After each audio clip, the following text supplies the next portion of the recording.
ಆದಿ ಪೂಜಿತ ಗಣಪ ಆದಿತ್ಯ ಸಮತೇಜ ಆದಿ ಪೂಜಿತ ಗಣಪ ಆದಿತ್ಯ ಸಮತೇಜ ವೇದನುತ ಸುರವಂದ ವೇದಾಂತ ವೇದ್ಯ ವೇದನುತ ಸುರವಂದ್ಯ ವೇದಾಂತ ವೇದ್ಯ ಸಾಧು ಗುಣ ಸಂಪ್ರೀತ ಮೋದಕ ಪ್ರಿಯ ದೇವ ಸಾಧು ಗುಣ ಸಂಪ್ರೀತ ಮೋದಕ ಪ್ರಿಯ ದೇವ ಮೋದವನ್ನು ನೀಗ ಮಗೆ ಬಾಧೆಗಳ ಕಳೆದು ಮೋದವನ್ನು ನೀಗ ಮಗೆ ಬಾಧೆಯನ್ನು ಕಳೆದು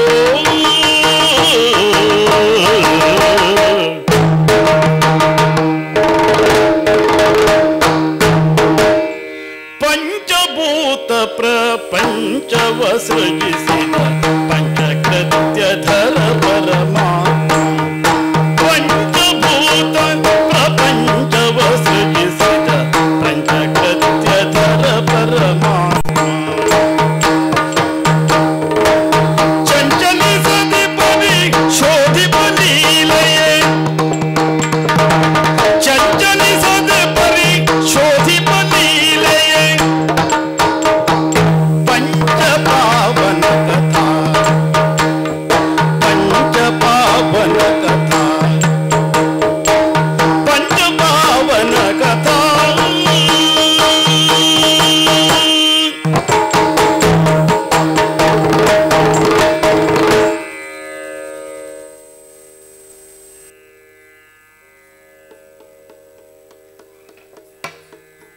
ಇದು ಮಾಧವನು ಪಂಚಕಗಳನ್ನು ಪಾವನಗೊಳಿಸಿದ ಗಾಥೆ. ಪಂಚಭೂತಗಳ ರಕ್ಷಣೆಯ ರೀತಿ ಆತನ ಧರ್ಮರಕ್ಷಣೆಯ ನೀತಿ.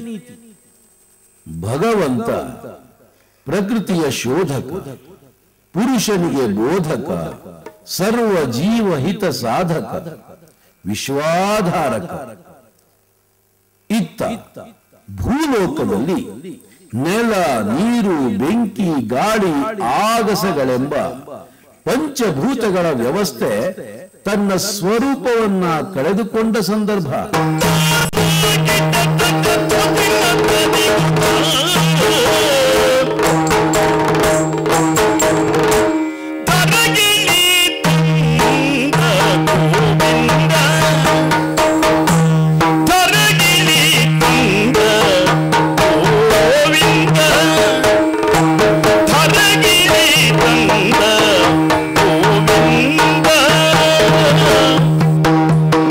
ಧರಿಸಲು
ನಂದ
ಮುರಳಿಯ ಮೋಹಕ ಗಾನ ನಿನಾದಕ್ಕೆ ಮರುಳುಗೊಂಡಿತಗ ಮೂಲೋಕ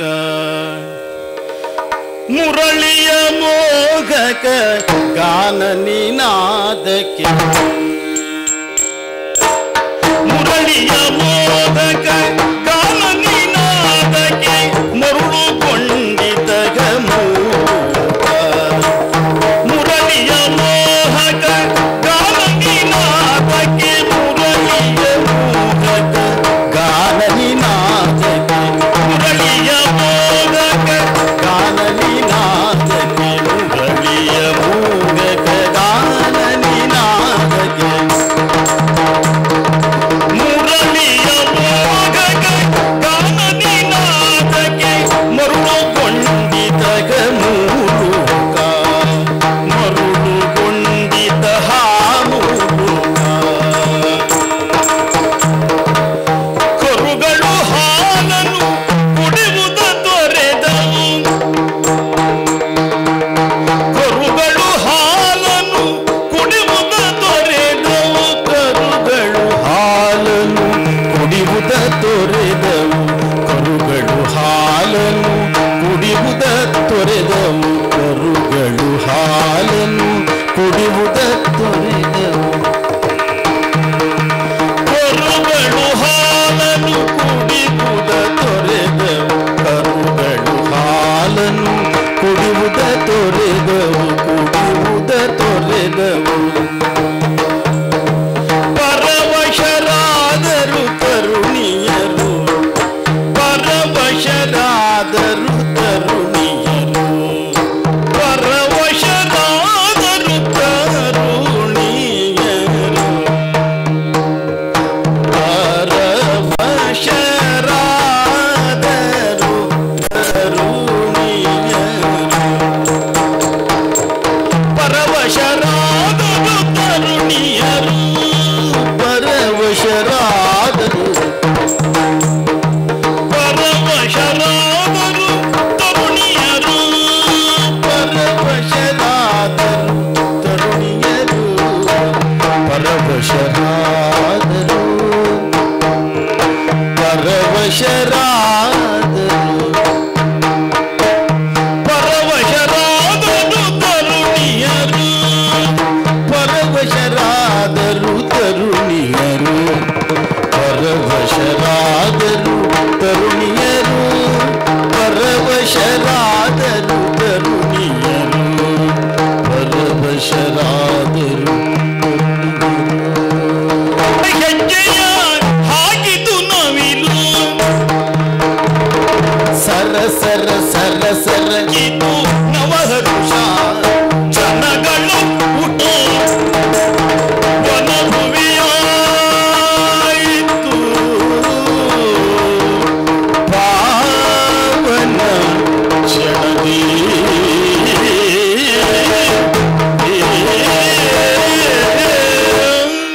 ಪ್ರಿಯವಾದದ್ದು ಗೋವುಗಳೇ.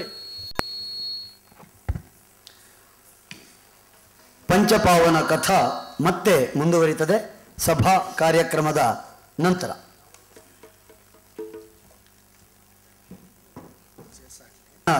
ಪ್ರಸಂಗಗಳ ಡಿಜಿಟಲೀಕರಣದ ಲೋಕಾರ್ಪಣೆಯ ಶುಭ ಸಮಾರಂಭ. ಪುರಾತನ ಮತ್ತು ಪರಂಪರಾಗತ ಕಲೆಯೊಂದು ಇವತ್ತಿನ ದಿನಮಾನಕ್ಕೆ ತನ್ನನ್ನು ಹೊಂದಿಸಿಕೊಳ್ಳುವ ಒಂದು ಅದ್ಭುತ ಪ್ರಯತ್ನದ ಫಲವಾಗಿರುವಂತಹ ಯಕ್ಷಗಾನ ಪ್ರಸಂಗಗಳ ಡಿಜಿಟಲೀಕರಣದ ಲೋಕಾರ್ಪಣೆಯ ಶುಭ ಸಂದರ್ಭ ಇದು. ಈ ಕಾರ್ಯಕ್ರಮ ಇದೀಗ ಪ್ರಾರಂಭ ಆಗಲಿಕ್ಕಿದೆ.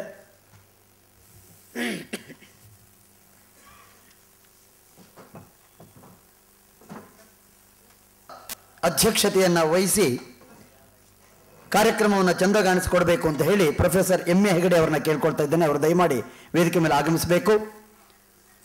ನಮ್ಮ ಇಲಾಖೆಯ ಸಚಿವರು, ಪ್ರವಾಸೋದ್ಯಮ, ಕನ್ನಡ ಮತ್ತು ಸಂಸ್ಕೃತಿ ಇಲಾಖೆ, ಸಕ್ಕರೆ ಖಾತೆ ಹಾಗೂ ಚಿಕ್ಕಮಗಳೂರು ಜಿಲ್ಲೆಯ ಉಸ್ತುವಾರಿ ಸಚಿವರು ಆಗಿರುವಂತಹ ಕ್ರಿಯಾಶೀಲ ಯುವ ಮನಸ್ಸು ನಮ್ಮೆಲ್ಲರ ನೆಚ್ಚಿನ ಸನ್ಮಾನ್ಯ ಸಿ ಟಿ ರವಿ ಅವರು ವೇದಿಕೆಗೆ ಆಗಮಿಸಿ ಈ ಕಾರ್ಯಕ್ರಮವನ್ನು ಪ್ರಾರಂಭಿಸುವುದಕ್ಕೆ ಅನುವು ಮಾಡಿಕೊಡಬೇಕು ಅಂತ ಪ್ರಾರ್ಥನೆ ಮಾಡ್ತಾ ಇದ್ದೇನೆ. ಹಾಗೆ ಬೇಳೂರು ಸುದರ್ಶನ ಇವರು ಮಾನ್ಯ ಮುಖ್ಯಮಂತ್ರಿಗಳ ಈ ಆಡಳಿತ ಸಲಹೆಗಾರರು, ಅವರು ಕೂಡ ವೇದಿಕೆಗೆ ಆಗಮಿಸಬೇಕು. ಪ್ರಜಾವಾಣಿಯ ಕಾರ್ಯನಿರ್ವಾಹಕ ಸಂಪಾದಕರಾದ ರವೀಂದ್ರ ಭಟ್ ಐನಕೈ ಅವರು ಕೂಡ ವೇದಿಕೆ ಮೇಲೆ ಆಗಮಿಸಬೇಕು. ಕನ್ನಡ ಮತ್ತು ಸಂಸ್ಕೃತಿ ಇಲಾಖೆಯ ನಿರ್ದೇಶಕರಾದ professor Shri S Rangappa FCA ಕ ಅವರು ಕೂಡ ವೇದಿಕೆ ಮೇಲೆ ಆಗಮಿಸಬೇಕು. ಡಿಜಿಟಲೀಕರಣದ ನೇತೃತ್ವ ವಹಿಸಿದಂತಹ ಯಕ್ಷವಾಹಿನಿಯ ಅಧ್ಯಕ್ಷರಾದ ಡಾಕ್ಟರ್ ಆನಂದರಾಮ ಉಪಾಧ್ಯಾಯ ಅವರು ವೇದಿಕೆ ಮೇಲೆ ಆಗಮಿಸಬೇಕು. ಹಾಗೆ ಶಿವರುದ್ರಪ್ಪ ರಿಜಿಸ್ಟ್ರಾರ್ ಕರ್ನಾಟಕ ಯಕ್ಷಗಾನ ಅಕಾಡೆಮಿ ಅವರು ಕೂಡ ವೇದಿಕೆ ಮೇಲೆ ಆಗಮಿಸಬೇಕು. ನಟರಾಜ ಉಪಾಧ್ಯಾಯ ಅವರು ವೇದಿಕೆ ಮೇಲೆ ಆಗಮಿಸಬೇಕು ಅಂತ ಪ್ರಾರ್ಥನೆ ಮಾಡ್ಕೊಳ್ತಾ ಇದ್ದೇನೆ. ಯಕ್ಷವಾಹಿನಿಯ ಕಾರ್ಯದರ್ಶಿಗಳು.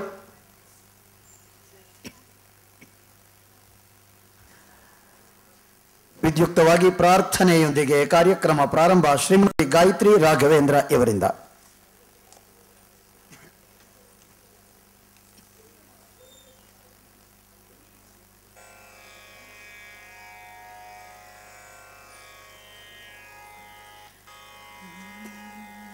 ಮೋದಕ ಪ್ರಿಯನ ಗಜಾನನ ಮೋದಕ ಪ್ರಿಯನ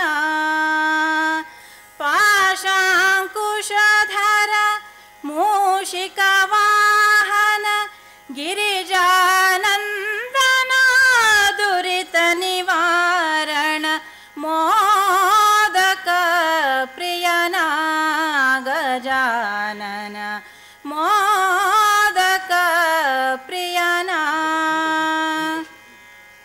ಸಕಲ ವಿದ್ಯೆಯ ಬಲ್ಲ ಸಂಕಟನಾಶ ಅಕಳಂಕ ಚರಿತನ ಸುತ ಗಣೇಶ ಪಂಕಜಾಸನ ಪ್ರಿಯ ಕಳೆಯೋ ಮನ ಕ್ಲೇಶ ಅಕರದಿ ದಯ ಪಾಲಿಸೋ ಮನಹರುಷ ಮೋದಕ ಪ್ರಿಯನ ಗಜಾನನ ಮೋದಕ ಪ್ರಿಯನ ಶುಕ್ಲಾಂಬರಧರ ಸಿದ್ಧಿ ವಿನಾಯಕ ಲೀಲಾ ಮಹಿಮನೆ ಮಂಗಲದಾಯಕ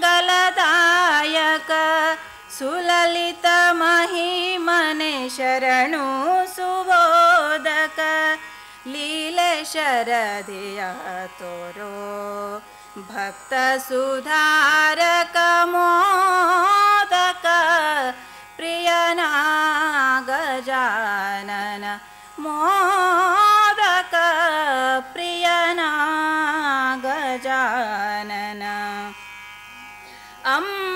ಅಂಬರದೀಶ್ವರ ಗೌರಿ ಕುಮಾರ ಲಂಬೋದರ ಭವ ವಿಘ್ನ ವಿದೂರ ಅಭಿನವ ಜನಾರ್ದನ ವಿಠಲ ಉದಾರ ಅಭಯ ಹಸ್ತಧಿರ ದಯಾ ಸಾಗರ ಮೋದಕ ಪ್ರಿಯನ ಗಜಾನನ ಮೋದಕ ಪ್ರಿಯನ ಗಜಾನನ ಮೋದಕ ಪ್ರಿಯನ.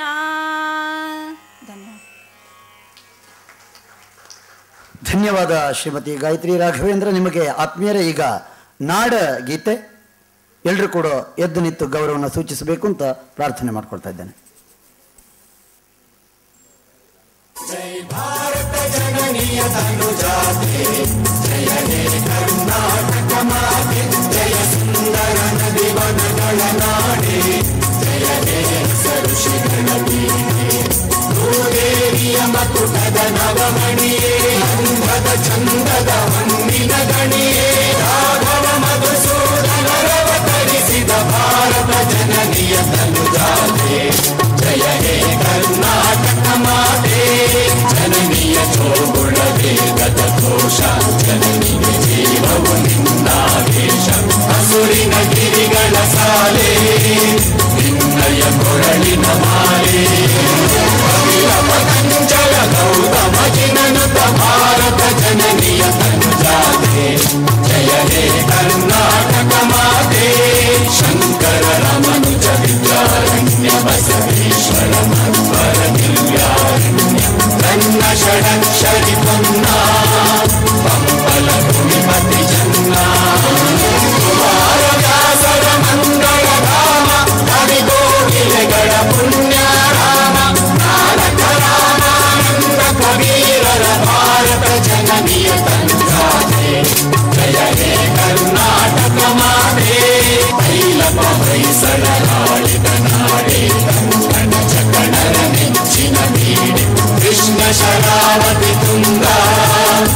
ಜೀವನದ ಶಾಂತಿಯ ತೋಟ ರಸಿಕರ ಕಂಗಳ ಸೆಳೆಯುವ ನೋಟ ಹಿಂದೂ ಕ್ರೈಸ್ತ ಮುಸಲ್ಮಾನ ಪಾರಸಿಕ ಜೈನ ಉದ್ಯಾನ ಜನಕನ ಹೋಲುವ ದೊರೆಗಳ ಧಾಮ ಕಾಯಕ ವೈಣಿಕರ ರಾಮ ಕನ್ನಡ ನುಡಿ ಕುಣಿದಾಡುವ ಗೇಹ ಕನ್ನಡ ತಾಯಿಯ ಮಕ್ಕಳ ದೇಹ ಭಾರತ ಜನನಿಯ ತನುಜಾತೆ ಜಯ ಹೇ ಕರ್ನಾಟಕ ಮಾತೆ ಜಯ ಹೇ ಕರ್ನಾಟಕ ಮಾತೆ ಜಯ ಹೇ ಕರ್ನಾಟಕ ಮಾತೆ.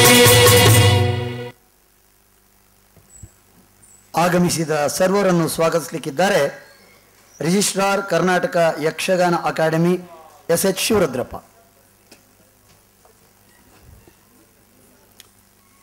ಎಲ್ಲರಿಗೂ ನಮಸ್ಕಾರ. ಸಿರಿಗನ್ನಡಂ ಗೆಲ್ಗೆ ಸಿರಿಗನ್ನಡಂ ಬಾಳ್ಗೆ. ಕರ್ನಾಟಕ ಯಕ್ಷಗಾನ ಅಕಾಡೆಮಿ ಯಕ್ಷವಾಹಿನಿ ಸಂಸ್ಥೆಯ ಸಹಯೋಗದೊಂದಿಗೆ ಯಕ್ಷಗಾನ ಪ್ರಸಂಗಗಳ ಡಿಜಿಟಲೀಕರಣ ಹಾಗೂ ಲೋಕಾರ್ಪಣೆ ಸಮಾರಂಭ ಯಕ್ಷರೂಪಕ ಪಂಚಪಾವನ ಕಥಾ ಕಾರ್ಯಕ್ರಮ.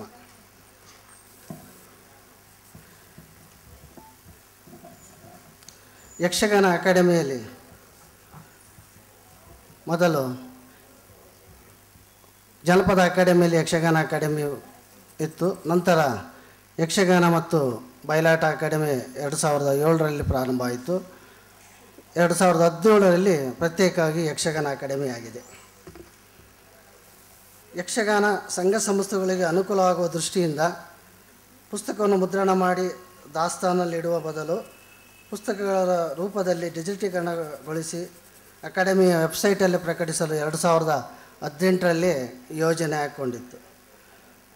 ಇದರ ಅನ್ವಯ ಟೆಂಡರ್ ಕರೆಯಲಾಗಿದ್ದು ಯಕ್ಷವಾಹಿನಿ ಸಂಸ್ಥೆ ಟೆಂಡರ್ನಲ್ಲಿ ಆಯ್ಕೆಯಾಗಿ ಇಂದು ಅವರ ಜೊತೆಗೆ ಒಡಂಬಡಿಕೆ ಮಾಡಿಕೊಂಡು 500 ಪ್ರಸಂಗಗಳ ಡಿಜಿಟೀಕರಣಗೊಳಿಸಿ ವೆಬ್ಸೈಟ್ ಬಿಡಲು ಅಂತೇಳಿ ತೀರ್ಮಾನವಾಗಿದೆ.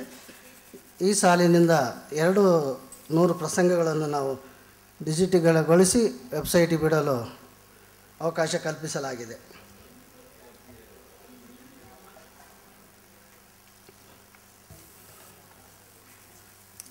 ಈ ಕಾರ್ಯಕ್ರಮದ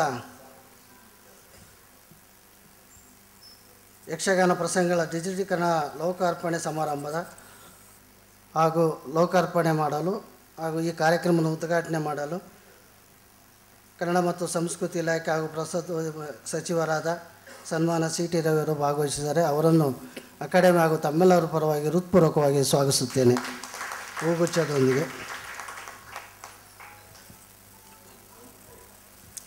ಈ ಕಾರ್ಯಕ್ರಮದ ಅಧ್ಯಕ್ಷತೆ ವಹಿಸಿರುವ ಅಕಾಡೆಮಿಯ ಅಧ್ಯಕ್ಷರಾದ ಎಂ.ಎ. ಹೆಗಡೆಯವರನ್ನು ಸಹ ಅಕಾಡೆಮಿ ಹಾಗೂ ತಮ್ಮೆಲ್ಲರ ಪರವಾಗಿ ಹೃತ್ಪೂರ್ವಕವಾಗಿ ಹೂಗುಚ್ಛದೊಂದಿಗೆ ಸ್ವಾಗತಿಸುತ್ತೇನೆ.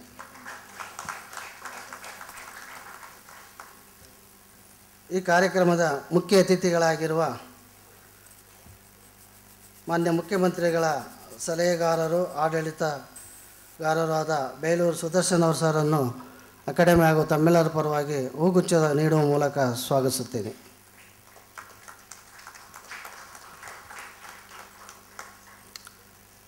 ಈ ಕಾರ್ಯಕ್ರಮದ ಮುಖ್ಯ ಅತಿಥಿಯಾಗಿ ಭಾಗವಹಿಸಿರುವ ಪ್ರಜಾವಾಣಿಯ ಕಾರ್ಯನಿರ್ವಾಹಕ ಸಂಪಾದಕರಾದ ರವೀನ್ ಭಟ್ ಅವರನ್ನು ಅಕಾಡೆಮಿ ಹಾಗೂ ತಮ್ಮೆಲ್ಲರ ಪರವಾಗಿ ಹೂಗುಚ್ಛ ನೀಡುವ ಮೂಲಕ ಸ್ವಾಗತಿಸುತ್ತೇನೆ.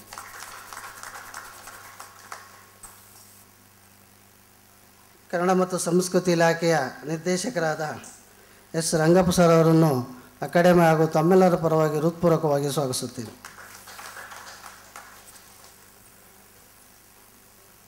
ಯಕ್ಷವಾಹಿನಿಯ ಅಧ್ಯಕ್ಷರಾದ ಡಾಕ್ಟರ್ ಆನಂದ್ ಉಪಾಧ್ಯಾಯ ಅವರನ್ನು ಸಹ ಅಕಾಡೆಮಿ ಹಾಗೂ ತಮ್ಮೆಲ್ಲರ ಪರವಾಗಿ ಹೃತ್ಪೂರ್ವಕವಾಗಿ ಹೂಗುಚ್ಛ ನೀಡುವಾಗ ಸ್ವಾಗತಿಸುತ್ತೇನೆ. ಯಕ್ಷವಾಹಿನಿಯ ಕಾರ್ಯದರ್ಶಿಯಾದ ನಟರಾಜ್ ಉಪಾಧ್ಯಾಯ ಅವರನ್ನು ಸಹ ಅಕಾಡೆಮಿ ಹಾಗೂ ತಮ್ಮೆಲ್ಲರ ಪರವಾಗಿ ಹೃತ್ಪೂರ್ವಕವಾಗಿ ಸ್ವಾಗತಿಸುತ್ತೇನೆ. ಈ ಕಾರ್ಯಕ್ರಮಕ್ಕೆ ಭಾಗವಹಿಸಿದ ಎಲ್ಲ ಯಕ್ಷಗಾನದ ಅಭಿಮಾನಿಗಳಿಗೂ ಪತ್ರಕರ್ತರಿಗೂ ಹಾಗೂ ಇಲಾಖೆ ಮತ್ತು ಅಕಾಡೆಮಿಯ ಸಿಬ್ಬಂದಿಗಳಿಗೂ ಅಧಿಕಾರಿಗಳಿಗೂ ಎಲ್ಲರನ್ನೂ ಅಕಾಡೆಮಿ ಹಾಗೂ ತಮ್ಮೆಲ್ಲರ ಪರವಾಗಿ ಹೃತ್ಪೂರ್ವಕವಾಗಿ ಸ್ವಾಗತಿಸುತ್ತೇನೆ. ನನ್ನ ಮಾತು ಮುಗಿಸ್ತೀನಿ. ಜೈ ಹಿಂದ್, ಜೈ ಕರ್ನಾಟಕ. ಧನ್ಯವಾದ ಎಸ್ ಎಚ್ ಶಿವರುದ್ರಪ್ಪ ನಿಮಗೆ. ಈಗ ಈ ಕಾರ್ಯಕ್ರಮದ ಒಟ್ಟು ಸ್ವರೂಪದ ಕುರಿತು ಪ್ರಸ್ತಾವನೆಗಾಗಿ ಯಕ್ಷವಾಹಿನಿಯ ಅಧ್ಯಕ್ಷರಾದ ಡಾಕ್ಟರ್ ಆನಂದರಾಮ ಉಪಾಧ್ಯ, ಯಕ್ಷಗಾನ ವಿದ್ವಾಂಸರು, ನಿವೃತ್ತ ಬ್ಯಾಂಕ್ ಅಧಿಕಾರಿ.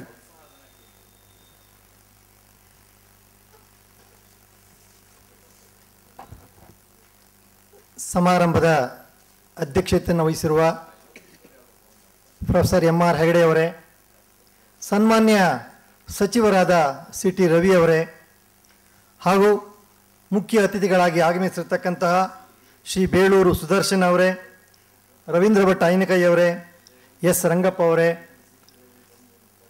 ಯಕ್ಷಗಾನ ಅಕಾಡೆಮಿಯ ರಿಜಿಸ್ಟ್ರಾರ್ ಆಗಿರ್ತಕ್ಕಂಥ ಶಿವರುದ್ರಪ್ಪ ಅವರೇ, ಹಾಗೂ ನನ್ನ ಪ್ರೀತಿಯ ಸ್ನೇಹಿತ ನಮ್ಮ ಯಕ್ಷವಾಹಿನಿಯ ಕಾರ್ಯದರ್ಶಿಯಾಗಿರ್ತಕ್ಕಂಥ ನಟರಾಜ್ ಉಪಾಧ್ರೆ, ಎಲ್ಲ ಯಕ್ಷಗಾನ ಅಭಿಮಾನಿ ಬಂಧುಗಳೇ ನಮಸ್ಕಾರ. ಯಕ್ಷವಾಹಿನಿ ಸಂಸ್ಥೆಗೆ ಹಾಗೂ ಯಕ್ಷಗಾನ ಅಕಾಡೆಮಿಗೆ ಇಂದು ಮರೆಯಲಾಗದ ದಿನ.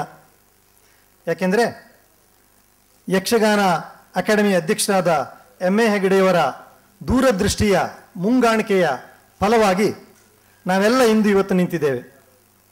ಅವರ ದೂರಗಾಮಿ ನಿಲುವಿನಿಂದಾಗಿ ಇವತ್ತು ನಮ್ಮ ಯಕ್ಷಗಾನ ಪ್ರಸಂಗಗಳು ಆಧುನಿಕ ತಂತ್ರಜ್ಞಾನದ ಸಂಬಂಧದಿಂದಾಗಿ ನವೀಕರಣಗೊಂಡು ಹೊಸ ರೂಪದಲ್ಲಿ ಮೈದಳೆಯಲಿದ್ದಕ್ಕೆ ಅದನ್ನು ಆಗು ಮಾಡಲಿದ್ದಂತಹ ಶ್ರೀ MA ಹೆಗಡೆ ಅವರಿಗೆ ಹಾಗೂ ಯಕ್ಷಗಾನ ಅಕಾಡೆಮಿಯವರಿಗೆ ಮತ್ತೆಲ್ಲಕ್ಕಿಂತ ಮಿಗಿಲಾಗಿ ಕರ್ನಾಟಕ ಸರ್ಕಾರಕ್ಕೆ ನನ್ನ ಹಾರ್ದಿಕ ಅಭಿನಂದನೆಗಳನ್ನು ಸಲ್ಲಿಸ್ತೇನೆ.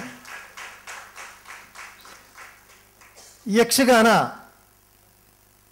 ಕೃತಿಗಳು ಅಥವಾ ಏನು ಪ್ರಸಂಗಗಳಂತ ಕರಿತೀವಿ, ಅದಕ್ಕೆ 700-800 ವರ್ಷಗಳ ಇತಿಹಾಸ ಇದೆ.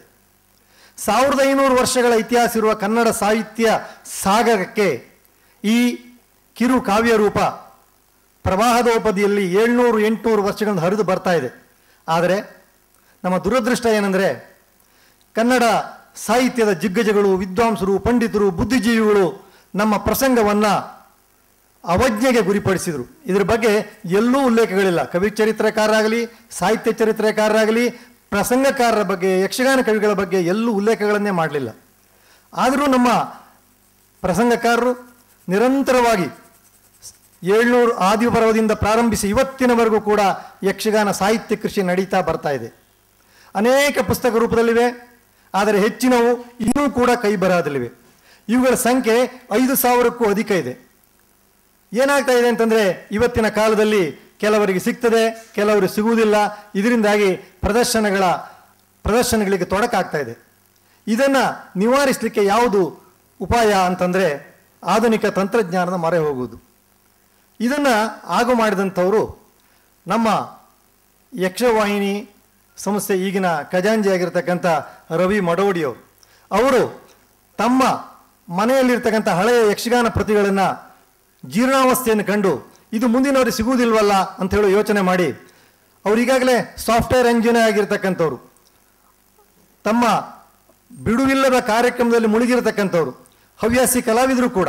ಹಾಗಿದ್ರೂ ಕೂಡ ಈ ಕೃತಿಗಳು ಜನರಿಗೆ ತಲುಪಬೇಕು, ಜನರ ಮಧ್ಯದಲ್ಲಿ ಉಳಿಯಬೇಕು ಎನ್ನುವ ಹಂಬಲದಿಂದ ಇನ್ನೊಬ್ಬ ಯಕ್ಷಗಾನ ಅಭಿಮಾನಿ, ಸಾಫ್ಟ್ವೇರ್ ಇಂಜಿನಿಯರ್ ಆಗಿ ಅಮೆರಿಕದಲ್ಲಿ 1 ದಶಕಗಳ ಕಾಲ ಇದ್ದು ಈಗ ಭಾರತಕ್ಕೆ ಮರಳಿರ್ತಕ್ಕಂಥ ನಟರಾಜ್ ಉಪಾಧ್ರೆ ಜೊತೆಯಲ್ಲಿ ಸೇರಿಕೊಂಡು ಅವರೊಂದಿಗೆ ಅನೇಕ ಜನ ಸನ್ಮಿತ್ರರು ಕೂಡ ಅವರ ಒಡನಾಡಿಗಳಾಗಿ ಇಂಥ ಒಂದು ಸಂಸ್ಥೆಯನ್ನು ಹುಟ್ಟಾಕಿದವು. ಈ ರೀತಿಯ ಒಂದು ನಮ್ಮ ಕಲ್ಪನೆ ಮೊದಲಿಗೆ ಇರಲಿಲ್ಲ. ನಾವು ಯಕ್ಷಗಾನ ಯಾದಿಯನ್ನು ನಟರಾಜ್ ಉಪಾಧ್ರೆ ಅವರೆಲ್ಲ ಪ್ರಾರಂಭಿಸಿದರು. ಆದರೆ ನಮ್ಮ ಅದೃಷ್ಟ ಏನಿತ್ತು ಅಂತಂದರೆ, ನಮಗೆ ಆನೆ ಬಲವನ್ನು ತಂದುಕೊಟ್ಟವರು ಯಕ್ಷಗಾನ ಅಕಾಡೆಮಿಯವರು. ಯಕ್ಷಗಾನ ಅಕಾಡೆಮಿಯ ಅಧ್ಯಕ್ಷರಾಗಿದ್ದಂಥ ಪ್ರೊಫೆಸರ್ MR ಹೆಗಡೆಯವರು ಅವರ ಖಚಿತವಾದ ನಿಲುವು, ದೂರದೃಷ್ಟಿ, ಎಲ್ಲರನ್ನೂ ಒಳಗೊಳ್ಳಬೇಕಂತಕ್ಕಂಥ ಹಂಬಲ, ಅದರಿಂದಾಗಿ ಈ ಅನೇಕ ಹೊಸ ಹೊಸ ಯೋಜನೆಗಳನ್ನು ರೂಪಿಸಿ ಅದನ್ನು ತಂದರು. ನಮ್ಮ ಪುಣ್ಯಕ್ಕೆ ಅವರಿಗೆ ನಮ್ಮ ಕರ್ನಾಟಕ ಘನ ಸರ್ಕಾರ ಈಗ ಮತ್ತೊಮ್ಮೆ ಕೂಡ ಅವರನ್ನು ಅಧ್ಯಕ್ಷರಾಗಿ ಮಾಡಿದ್ದು ನಮ್ಮ ಭಾಗ್ಯ. ನಮಗೆಲ್ಲೋ ಭಯ ಇತ್ತು ಯಾರು ಬಂದರೆ, ಯಾಕೆಂದರೆ ಅವರ ಕನಸಿನ ಕೂಸಿದು. ಈ ಕೂಸನ್ನು ನಮಗೆ ವಹಿಸಿದ್ರು, ಆದರೆ ಮುಂದುವರಿತದೋ ಇಲ್ವೋ ಅಂತ. ಆದರೆ ನಮ್ಮ ಮಾನ್ಯ ಸಚಿವರು ಅವರನ್ನು ಪುನಃ ಅಧ್ಯಕ್ಷನಾಗಿ ಮಾಡುವ ಮೂಲಕ ನಮ್ಮ ಕನಸನ್ನು ನನಸಾಗಿ ಮಾಡಿಕೊಟ್ರು. ಅದಕ್ಕಾಗಿ ನಾನು ಹಾಗೂ ನಮ್ಮ ಎಲ್ಲ ಗೆಳೆಯರು, ಯಕ್ಷವಾಹಿನಿ ಮಿತ್ರರು, ಕರ್ನಾಟಕ ಸರ್ಕಾರಕ್ಕೆ ಕೃತಜ್ಞರಾಗಿದ್ದೇವೆ. ಈಗ ಏನು ಇದು ಡಿಜಿಟಲೀಕರಣ ಅಂತಕ್ಕಂಥದ್ರ ಬಗ್ಗೆ ಒಂದೆರಡು ಮಾತಾಡ್ತೇನೆ. ನಮ್ಮ ಖಜಾಂಜಿ ರವಿ ಮಡೋಡಿಯವರಿದ್ದಾರೆ, ಅವರು ಮೊದಲಿಗೆ ಇದನ್ನು ಪ್ರಾರಂಭಿಸಿದರು. ಅವರು ನಟರಾಜ ಪದ್ಧತಿ ಸೇರಿ ಪ್ರಸಂಗಗಳನ್ನು ಪುನರ್ ಕೆಲವು ಕಡೆ ಸಿಗ್ತವೆ, ಕೆಲವು ಕಡೆ ಸಿಗುವುದಿಲ್ಲ, ಅದನ್ನು DTP ಮಾಡಿಸಿ ಅದನ್ನು ವೆಬ್ಸೈಟ್ ಮೂಲಕ ಪ್ರಚಾರ ಮಾಡುವುದು ಅನ್ನುವಂಥ ಒಂದು ಕಲ್ಪನೆ. ಅದರಿಂದ ಏನು ಅನುಕೂಲ ಆಗ್ತದೆ ಅಂತಂದರೆ, ಜನರಿಗೆ ಎಲ್ಲೇ ಕೂತರೂ ಕೂಡ ಇವತ್ತು ಈಗ ಉದ್ಘಾಟನೆಗೊಳ್ತದೆ, ಉದ್ಘಾಟನೆಗಂತ ಮರುಗಳಿಗೆಯಿಂದ ನಿಮ್ಮ ಮೊಬೈಲ್ನಲ್ಲಿ, ನಿಮ್ಮ ಕಂಪ್ಯೂಟರ್ನಲ್ಲಿ, ಲ್ಯಾಪ್ಟಾಪ್ನಲ್ಲಿ ಎಲ್ಲಿ ಬೇಕಾದರೂ ಅಲ್ಲೂ ಕೂಡ ನೀವು ಯಕ್ಷಗಾನ ಪ್ರಸಂಗವನ್ನು ನೋಡ್ಬೋದು. ಕಾಲ ಬದಲಾಗ್ತಾ ಇದೆ. ಈ ಹಿಂದೆ ಇದ್ದಂತೆ ಕೈಯಲ್ಲೇ ಬರೋದು ಅಥವಾ ಪುಸ್ತಕದ ಅಂಗಡಿಯಿಂದ ಸಿಗದೇ ಇರುವಂಥ ಪುಸ್ತಕವನ್ನು ಹುಡುಕಿ ತಲಾಶ್ ಮಾಡಿ ತಂದು ಭಾಗವತರು ಹಾಡಿ ಕಲಾವಿದರು ಅದನ್ನು ಓದಿ ಅದನ್ನು ಅರ್ಥ ಮಾಡ್ಕೊಂಡು ಹೇಳುವಂಥ ಕಾಲ ಅಲ್ಲ ಈಗ. ಈಗ ಎಲ್ಲವೂ ಕೂಡ ಮೊಬೈಲ್ನಲ್ಲಿ ಶೇಖರವಾಗಿರೋದ್ರಿಂದ ಅಂಥ ಮೊಬೈಲ್ ಮೂಲಕ ಇವತ್ತು ಏನು ನಮ್ಮ ರವಿಯವರು ಉದ್ಘಾಟನೆ ಮಾಡ್ತಾರೆ, ಉದ್ಘಾಟನೆ ಮಾಡಿದ 3 ಗಳಿಗೆಗೆ ನಿಮಗೆ 20 ಪ್ರಸಂಗಗಳು ಸಿಗ್ತವೆ. ಅದರ ಮೂಲಕ ಅವು ಚಿರಂತನವಾಗಿ ಸದಾಕಾಲ ಉಳಿಲಿಕ್ತವೆ, ಜೀರ್ಣಾವಸ್ಥೆಗೆ ತಲುಪುವುದಿಲ್ಲ. ನಾನು ಹೇಳಿದೆ 5,000 ಪ್ರಸಂಗಗಳಿದೆ, ಆದರೆ ಚಾಲ್ತಿಯಲ್ಲಿರುವುದು 200-300 ಪ್ರಸಂಗ. ಅದು ಬಿಟ್ಟು ಉಳಿದ ಎಲ್ಲ ಪ್ರಸಂಗಗಳು ಬರೆದಿದ್ದಾರೆ ಅಂತ ಉಲ್ಲೇಖ ಇದೆ, ಕೃತಿಗಳು ಕೆಲವು ಸಿಗ್ತವೆ, ಯಾರೂ ಅದನ್ನು ಆಡ್ತಾ ಇಲ್ಲ, ಪ್ರದರ್ಶಿಸ್ತಾ ಇಲ್ಲ. ಇಂಥ ಸ್ಥಿತಿಯಲ್ಲಿ ಈ ಯಕ್ಷಗಾನವನ್ನು ನಾವು ಹೇಗೆ ಕೇವಲ ಅದನ್ನೇ DTP ಮಾಡಿಸಿಕೊಟ್ರು ಸಾಕೆ ಅಥವಾ ವೆಬ್ಸೈಟ್ಗೆ ಹಾಕಿ ಸಾಕೆ ಅಂತಂದರೆ, ಆಗ ನಮಗೆ ಸಹಾಯ ಮಾಡಿದಂಥವರು ಪ್ರೊಫೆಸರ್ DS ಶ್ರೀಧರ್ ಮತ್ತು ಗಿಂಡಿಮನೆ ಮೃತ್ಯುಂಜಯ ಅವರು ಈ ಪ್ರಸಂಗದಲ್ಲಿರ್ತಕ್ಕಂಥ ಲೋಪದೋಷಗಳನ್ನು, ಛಂದಸ್ಸಿನಲ್ಲಿರ್ತಕ್ಕಂಥ ದೋಷಗಳನ್ನು, ಅನೇಕ ಬಗೆಯ ತಪ್ಪುಗಳನ್ನು ತಿದ್ದಿ ತೀಡಿ ಅದಕ್ಕೊಂದು ಪ್ರಸ್ತಾವನೆ ಬರೆದು ಕವಿ ಪರಿಚಯ ಮಾಡಿ ಅದು ನಿಮಗೆ ಎಲ್ಲ ರೀತಿಯಿಂದಲೂ ಕೂಡ ಸಮರ್ಥವಾದಂಥ ಒಂದು ಕೃತಿ ಆಗುವ ರೀತಿಯಲ್ಲಿ ನೋಡಿಕೊಂಡ್ರು. ಅವರಿಬ್ಬರು ಮಹನೀಯರನ್ನು ಹಾಗೂ ರವಿಯವರನ್ನು ಇಲ್ಲಿ ಬಂದಿದ್ದಾರೆ, ಅವರಿಬ್ಬರು ನಾನು ಕೃತಜ್ಞತೆಯಿಂದ ನೆನೀತೇನೆ. ಮತ್ತು ಈ ನಮ್ಮ ಯಕ್ಷಗಾನ ವಾಹಿನಿಗೆ ಅನೇಕ ಜನ ಸಲಹೆಯನ್ನು ನೀಡಿದ್ದಾರೆ. ನಮ್ಮ ಗೌರವಾನ್ವಿತ ಅಧ್ಯಕ್ಷರಾಗಿ ಹಿಂದಿನ ಅಕಾಡೆಮಿ ಅಧ್ಯಕ್ಷ ಆಗಿರ್ತಕ್ಕಂಥ ML ಸಾಮಗ ಅವರಿದ್ದಾರೆ. ಬೇರೆ ಬೇರೆ ಜನರು ನಮ್ಮ ಈ ಒಂದು ಸಾಹಸದಲ್ಲಿ ನಮ್ಮ ಜೊತೆಗೆ ಕೈಗೂಡಿಸಿದ್ದಾರೆ. ಅವರ ಹೆಸರನ್ನು ನಾನು ಪ್ರೀತಿಯಿಂದ ನೆನಿಬೇಕಾಗ್ತದೆ. ಈಗ ನಮ್ಮ AP ಪಾಠಕ್ ಅವರು, ಸುಮಂಗಲ ರತ್ನಾಕರ್ ಅವರು, ಅವಿನಾಶ್ ಬೈಪಡಿತಾಯ, ಅಜಿತ್ ಕಾರಂತ್, ಇಟಗಿ ಮಹಾಬಲೇಶ್ವರ್ ಭಟ್ ಮುಂತಾದವರೆಲ್ಲರೂ ನಮ್ಮ ಈ ಸಾಹಸದಲ್ಲಿ ನಮಗೆ ಕೈ ಜೋಡಿಸಿ ಇದನ್ನು ಆಗು ಮಾಡಿದ್ದಾರೆ. ಇವರನ್ನು ಈ ಶುಭ ಸಂದರ್ಭದಲ್ಲಿ, ಈ ಅವಿಸ್ಮರಣೀಯ ಸಂದರ್ಭದಲ್ಲಿ ನಾನು ಯಕ್ಷವಾಹಿನಿ ಅಧ್ಯಕ್ಷನಾಗಿ ಕೃತಜ್ಞತೆಯಿಂದ ನಾನು ಸ್ಮರಿಸಿಕೊಳ್ತಾ ಇದ್ದೇನೆ. ಈಗ ಒಂದು ವಿಚಾರವನ್ನು ಹೇಳಬೇಕಾಗಿದೆ. ಏನಂತಂದರೆ, ಈ ಪ್ರಸಂಗಗಳಲ್ಲಿ ಇದು ಡಿಜಿಟಲೀಕರಣ ಅಗತ್ಯ ಯಾಕೆ ಇದೆ ಕೇಳಿದೆ ಅಂತ ನೀವು ಕೇಳ್ಬೋದು. ಈ 2 ರೀತಿಯಿಂದ ಇದು ಬಹಳ ಮುಖ್ಯ. ಒಂದೇನಂತಂದರೆ, ಇಲ್ಲಿ ಹೊಂದಿಸ್ತಾ ನಾನು ನನ್ನ ಮಾತನ್ನು ಮುಗಿಸ್ತೇನೆ, ಮತ್ತು 1-2 ನಿಮ್ಮ ಸಹಕಾರವನ್ನು ಕೋರ್ತೇನೆ. ಈಗ ನಮಗೇನಾಯಿತು ಅಂತಂದರೆ, ಇದನ್ನು ಮಾಡಬೇಕು ಬಹಳ ದೀರ್ಘವಾದ ಪ್ರಯಾಣ, ಇಲ್ಲಿ ಕಷ್ಟ ಆಗ್ತಾ ಇದೆ. ಅದಕ್ಕೆ ಅನೇಕ ಕೃತಿಗಳು ಲುಪ್ತವಾಗಿ ಜೀರ್ಣಾವಸ್ಥೆಗೆ ಹೋಗಿ ಕಳೆದು ಹೋಗ್ತಾ ಇವೆ. ಅದಕ್ಕೋಸ್ಕರ ಈಚೆಗೆ ಒಂದು 2-3 ತಿಂಗಳಿಂದ ನಾವೇನು ಮಾಡಿದ್ವಿ ಅಂತಂದರೆ, ಪ್ರಸಂಗಗಳನ್ನು ಸ್ಕ್ಯಾನ್ ಮಾಡಿ ಇದ್ದದಿದ್ದಾಗೆ, ಅದರಲ್ಲೇನು ತಿದ್ದುವುದಿಲ್ಲ, ನಮ್ಮ ಕೈ ಚಳಕ ಏನೂ ಇಲ್ಲ, ಹಾಗೆ ಉಳಿಸ್ತಕ್ಕಂಥ ಪ್ರಯತ್ನ ಮಾಡ್ತಾ ಇದ್ದೇವೆ. ಅದು ಯಕ್ಷಗಾನ ಪ್ರಸಂಗ ಪ್ರತಿ ಸಂಗ್ರಹ ಅಂತಕ್ಕಂಥ ಒಂದು ವೆಬ್ಸೈಟ್ ಮೂಲಕ ಅದನ್ನ ಇಡ್ತಾ ಇದ್ದೀವಿ. ಈಗಾಗಲೇ 600 ಪ್ರಸಂಗಗಳು ಅದರಲ್ಲಿ ಬಂದಿವೆ. ಅದರಲ್ಲಿ ನಮ್ದೇನು ಶ್ರಮ ಏನಿಲ್ಲ, ಓನ್ಲಿ ಸ್ಕ್ಯಾನ್ ಮಾಡ್ತೀವಿ, ನಿಮಗೆ ಕೊಡ್ತೀವಿ, ನೀವು ಇಟ್ಕೊಳ್ಬೋದು ಅದನ್ನು, ಅಥವಾ ಮುಂದಿನ ಜನಾಂಗಕ್ಕೆ ಉಳಿತದೆ. ಆ ಮೂಲಕ ಅದು ಉಳಿಸ್ಬೇಕು ಅಂತಕ್ಕಂಥದ್ದು. ಯಾಕೆಂದರೆ ಇದು ಡಿಜಿಟಲೀಕರಣ ದೀರ್ಘಕಾಲೀನ ಒಂದು ವ್ಯವಸ್ಥೆ ಆದ್ದರಿಂದ ಅಲ್ಲಿವರೆಗೆ ನಾಶವಾಗಬಾರ್ದು ಅನ್ನೋ ಕಾರಣಕ್ಕೋಸ್ಕರ ಅದನ್ನು ತರ್ತಾ ಇದ್ದೇವೆ.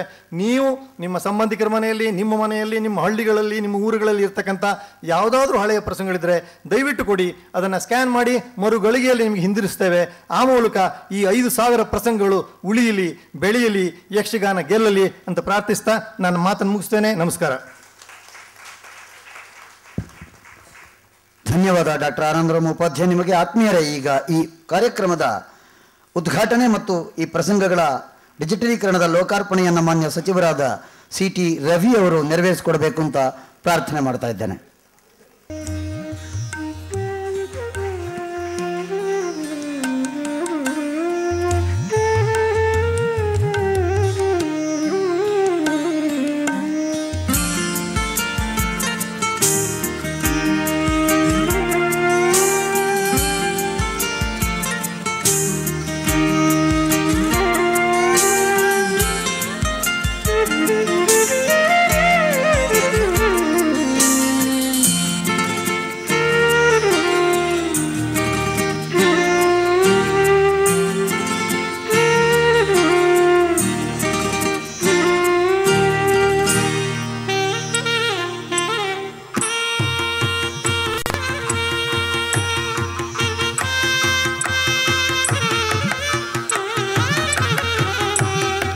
ಈಗ ಡಿಜಿಟಲೀಕರಣ ಯೋಜನೆಯ ಲೋಕಾರ್ಪಣೆ ಮಾನ್ಯ ಸಚಿವರಾದ ಶ್ರೀ CT ರವಿ ಇವರಿಂದ.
ಒಂದು ಮಹತ್ವದ ಮತ್ತು ಐತಿಹಾಸಿಕ ಕಾರ್ಯಕ್ರಮದ ಲೋಕಾರ್ಪಣೆಗೈದ ಮಾನ್ಯ ಸಚಿವರಿಂದ ಈಗ ಈ ಕಾರ್ಯಕ್ರಮದ ಕುರಿತಾಗಿ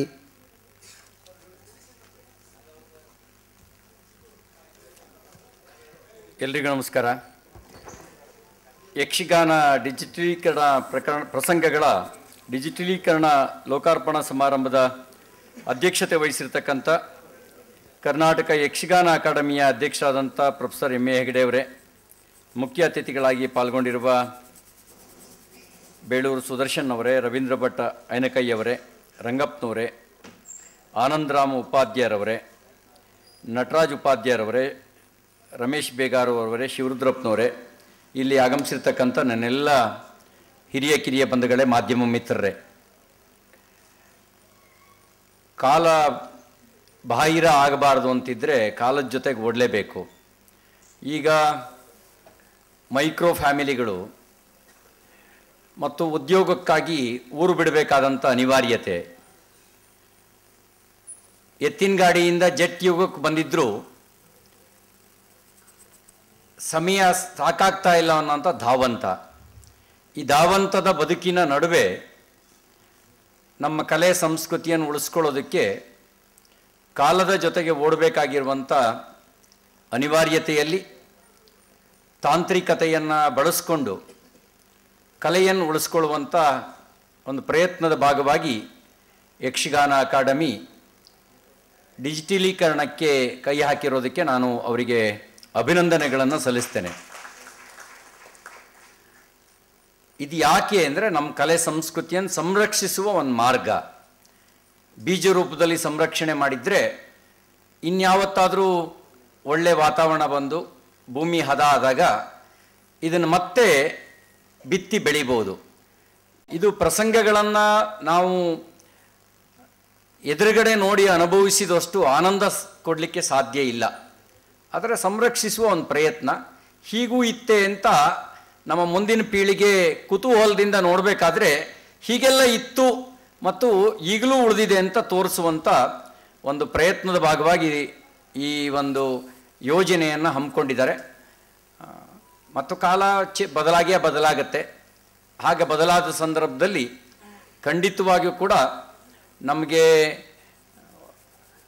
ಆಧುನಿಕ ಉಪಕರಣಗಳು ಸುಖ ಕೊಡದೇ ಇದ್ದಾಗ, ಡಾಲರ್ಗಳು ಮೌಲ್ಯಗಳನ್ನು ಕಳ್ಕೊಂಡಾಗ, ಮತ್ತೆ ಊರಿನ ಕಡೆಗೆ ಮುಖ ಹಾಕಿ ಬಂದು ನೆಲೆ ನಿಂತಾಗ ಆಗ ಏನೆಲ್ಲ ಕಳ್ಕೊಂಡಿದ್ದೀವೋ ಅದನ್ನು ಮತ್ತೆ ಕಟ್ಟುವ ಪ್ರಯತ್ನ ನಡೀತದೆ. ಆ ನಡೆಯುವ ಪ್ರಯತ್ನದ ಜೊತೆಗೆ ಇದನ್ನು ಉಳಿಸುವ ಕೆಲಸವನ್ನು ಮಾಡ್ತಾ ಇದ್ದಾರೆ ಅಂತೇಳಿ ಹೇಳಿ ನಾನು ಅವರಿಗೆ ಅಭಿನಂದನೆಗಳನ್ನು ಸಲ್ಲಿಸಿ ನನ್ನ ಮಾತು ಮುಗಿಸ್ತೇನೆ. ನಮಸ್ಕಾರ.